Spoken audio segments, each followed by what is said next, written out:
Star Fox 64 was such a genre-defining game. Everything about it was just perfect. The feel of it, the look of it, everything. Star Fox 64 took what was essentially a glorified Super Nintendo tech demo and turned it into an icon.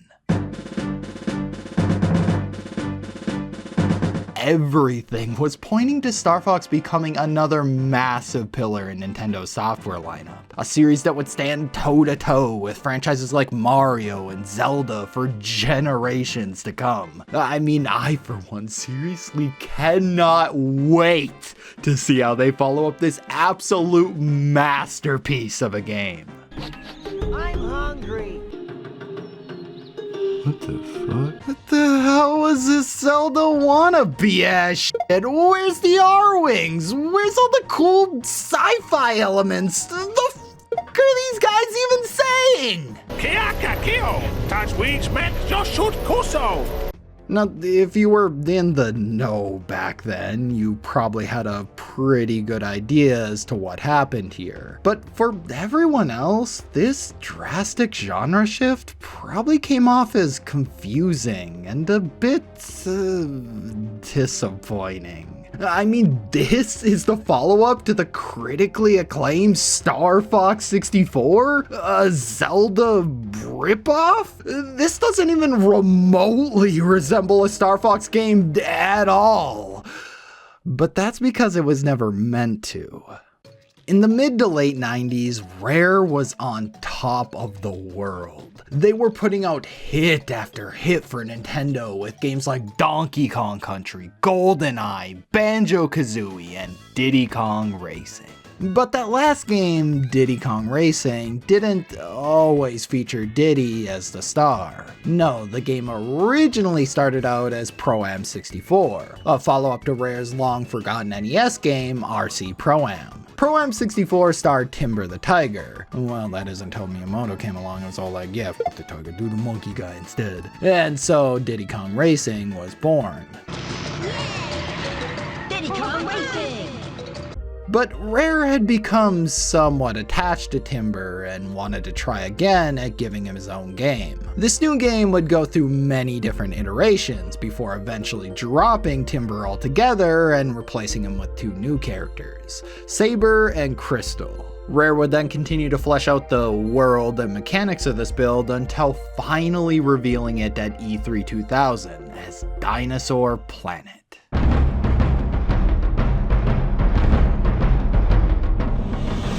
This game was going to feature two massive intertwined adventures that would take you through beautiful environments with changing weather conditions, day-night cycles, and practically zero loading screens for a truly seamless open world. There was also going to be a colorful cast of unique dinosaurs, full voice acting, and a soundtrack by the legendary David Wise, all on a massive 512 megabit cartridge. Now, let me put that into perspective. Ocarina of Time, a game that many consider to be the pinnacle of N64 games, was on a 256 megabit cartridge, and this game was going to double that. Dinosaur Planet was shaping up to be the biggest and most ambitious game ever released on the N64. 2 months later, though, and Nintendo would drop a bit of a bombshell by revealing their next big home console, the GameCube, would be releasing the following year. This put a lot of games, including Dinosaur Planet, in a bit of an awkward situation. Do they stick to the N64 and risk being overshadowed by the new hardware, or do they bite the bullet and shift development over to the GameCube? Luckily for Rare and the Dinosaur Planet team, the decision was pretty much made for them already by Nintendo. You see, while on the surface, Dinosaur Planet's future seemed a bit, uncertain, behind the scenes, Nintendo and Rare were gearing up to not only shift the game to new hardware, but they were also working to completely shift the focus of the game as well. So the story goes like this. At E3 2000, Rare showed Miyamoto and a bunch of other Nintendo execs a nearly complete build of Dinosaur Planet. They liked what they saw, but they took one look at Saber and were all like, Star Fox? Well, actually, Star Fox. God damn it. And thus, Star Fox Adventures was born. According to Dinosaur Planet's lead software engineer, the team wasn't too happy about the sudden change. I mean, not only were they apparently 90% finished with the game, but they had also grown pretty attached to the original world and characters that they had created. At the same time, however, they definitely saw the potential in utilizing a big name like Star Fox. So, perhaps a bit reluctantly, they started reworking the game. A planet that only knows fear needs a hero that has none. Star Fox Adventures, only for Nintendo GameCube, rated T for teen. Now, I don't think Rare or Nintendo get nearly enough credit for just how impressive this all was. I mean, they were able to do this entire conversion in just 2 years. 2 years to not only convert the game to new hardware, but they also had to alter the characters, the world, and the story to fit the Star Fox universe. Managing to do all of that in such a short amount of time is damn impressive. But they kinda had no choice but to rush it. You see, only a day after Star Fox Adventures came out, it was announced Microsoft was purchasing Rare for $375 million. And apparently this deal couldn't go through until Star Fox Adventures was finished. So yeah, Rare's higher-ups probably really wanted to get this game out the door so they could get that sick Microsoft payout. But anyways though, it goes without saying that this was a pretty big change for Dinosaur Planet, and people are mixed on the whole thing.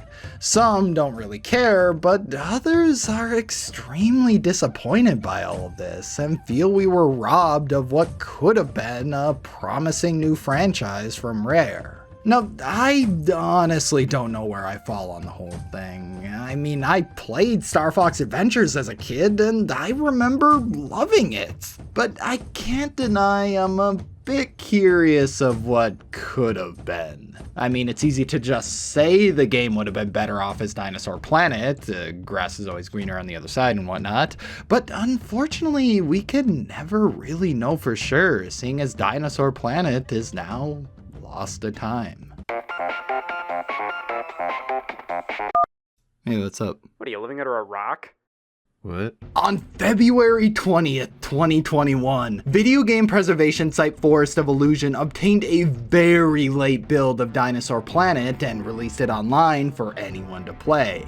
This was massive and gave us our first real opportunity to dive into this lost game. Not only that, but just a few years prior, a group of dedicated fans uncovered tons of Dinosaur Planet content, including over an hour of cut voice acting that was just left over on a disc for a Star Fox Adventures kiosk demo. You know, those fucking neck breakers you'd see in like Toys R Us. Then pretty much the entire story leaked, along with character bios, music, and not to mention all the developer interviews we've gotten over the years. So yeah, I think it's pretty safe to say we now have a pretty good idea as to what Dinosaur Planet was going to be like.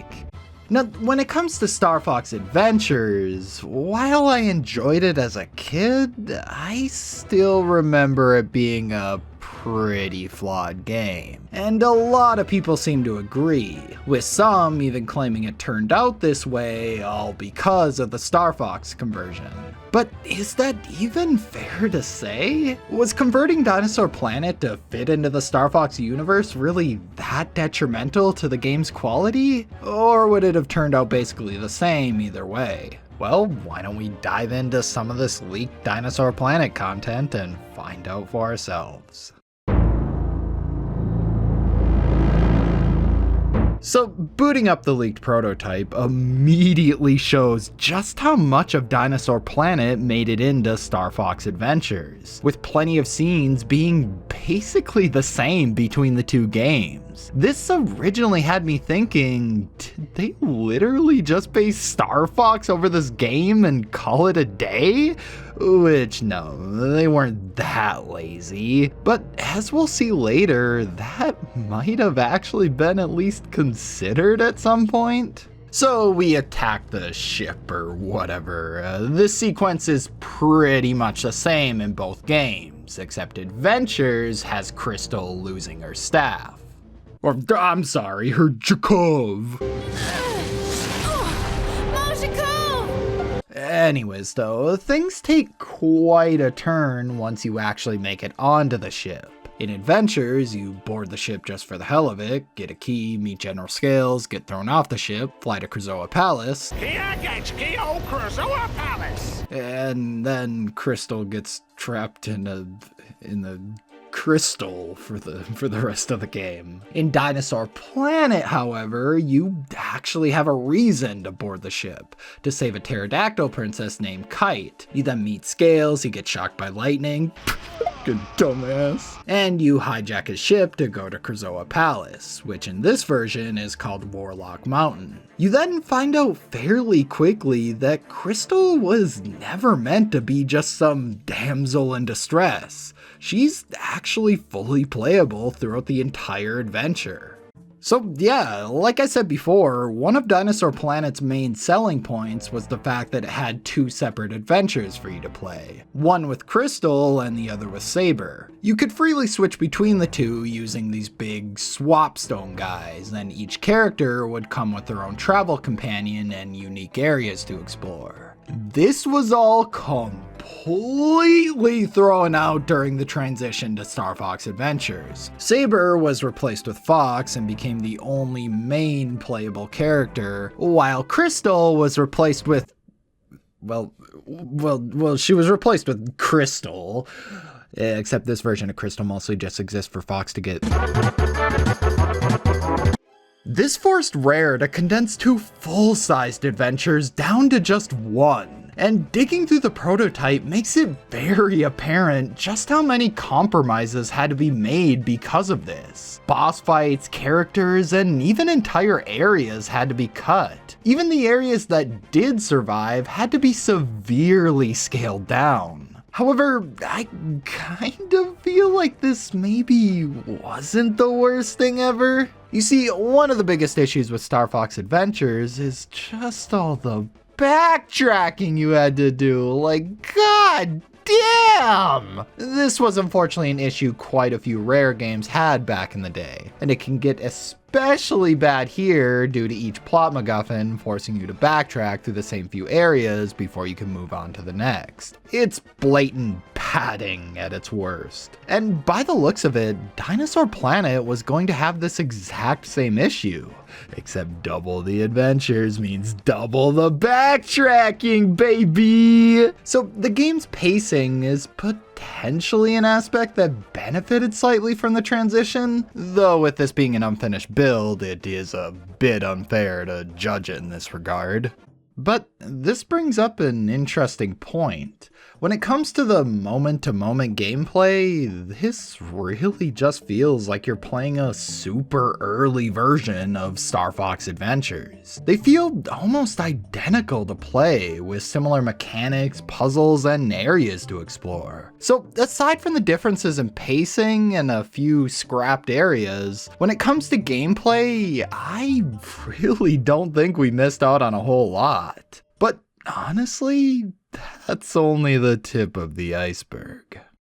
Now, this prototype, despite being built fairly late in development, is far from complete, and you unfortunately can't play through the entire game here. There's just too much that's either missing or broken, which leaves most of the late game content completely inaccessible through normal means. This is also just straight up a pretty bizarre build of the game too. You've probably already noticed by now, but by the time this build of the game was created, Fox had already replaced Saber. This means this is probably an extremely seemingly experimental build where they were frantically moving stuff around to try and figure out how the heck they were going to make this all work with Star Fox. So yeah, this build is pretty messy.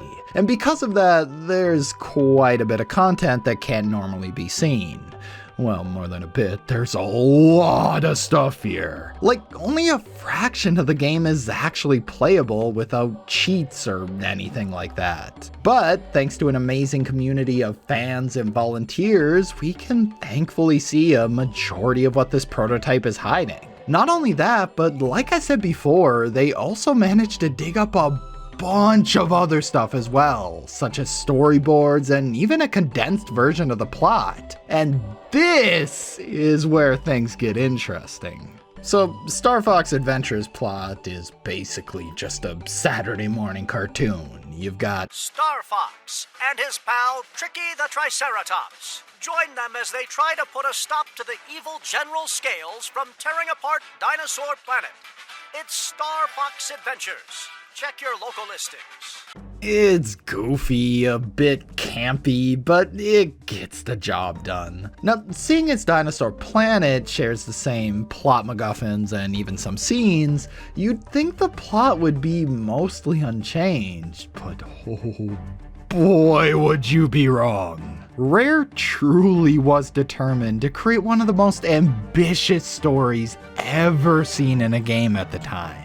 First off, no bullshit about the planet falling apart or whatever. Yeah, I'm guessing that was added to Adventures just so they could shoehorn in the R-Wing section so they could be all like, see? We told you it was a Star Fox game! Very funny, sir. I know! Dinosaur Planet's plot was just so much more intricate and a bit convoluted at times. There was stuff about an ancient war involving these Krazoa guys and these dragons that ended in the creation of dinosaurs or something. So the dinosaurs worship these dragons and have a heart of one of them that they worship as like a god. Then General Scales shows up and wants to take over the planet, but he's actually just a pawn to one of the dragon guys that survived the war. There's also like these 8 different planets called the Majestic 8 that need to align to bring an age of peace, and just, I don't know, man. It's all just so crazy. The scope was just so much more dramatic and grandiose than what we ultimately got with Star Fox Adventures. Like, people fucking die in this game. Now, playing through Star Fox Adventures, you'll notice a lot of these weird remnants from this scrap story, and I never really noticed how out of place they feel until now. Like this guy, Dracor. He played a huge role in Dinosaur Planet and was potentially going to be the final boss. He's still in Star Fox Adventures, but now he just kind of shows up, doesn't say a word, and yep. He was completely thrown to the side in a haphazard attempt to make room for Star Fox's main antagonist, Andross. And Dracor wasn't the only one that got tossed aside for Andross. Remember General Scales, the big menacing threat that was built up throughout the entire adventure? What happens when you finally get to face him? No, you must face me. Stop! Scales! You are no longer any use to me! Yeah, call me crazy, but I think there was supposed to be a boss fight here. So, how was Scales originally supposed to be dealt with in Dinosaur Planet?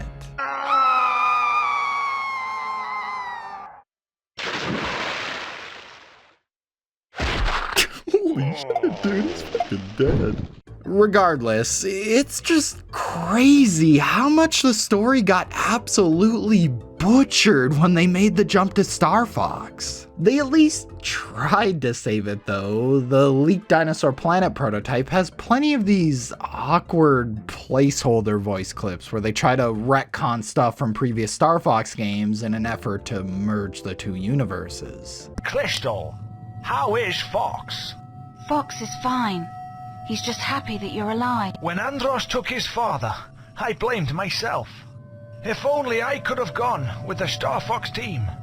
I always suspected Pigma was a traitor. Like, what? There's just no way they could have combined these two franchises in a way that felt completely natural. So they ended up having to drop pretty much everything from Dinosaur Planet to make it all work. Which just makes you wonder, why did Nintendo even think this was a good idea in the first place? Were they just being stubborn?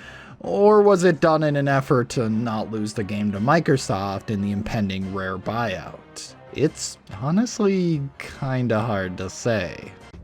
But this more intricate story was without a doubt the biggest aspect that was lost in the conversion. However, that's not to say Star Fox Adventure's story is bad in comparison. I mean, it does exactly what any good video game plot needs to do. It keeps you engaged. The story was never the issue. It's only when you go into Star Fox Adventures with the knowledge that it was supposed to be something greater do you start to notice its shortcomings, which you really have to commend Rare for. If you view the story for what it is and not what it was supposed to be, Star Fox Adventures manages to present an incredibly charming story that also fits perfectly in the Star Fox universe.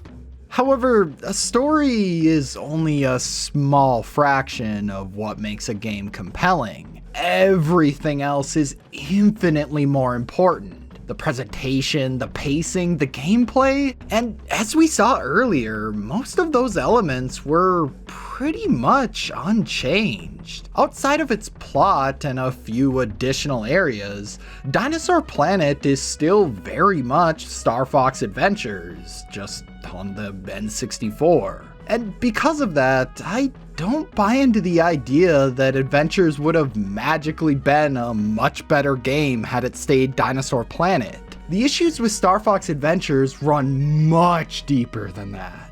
But that'll never stop people's fascination with the history surrounding it though. People are always going to gravitate towards what they can't have. It's human nature. Because of that, Dinosaur Planet will always have this appealing and mysterious legacy surrounding it. The incredibly ambitious N64 game that, sadly, at least in its original form, was never meant to be.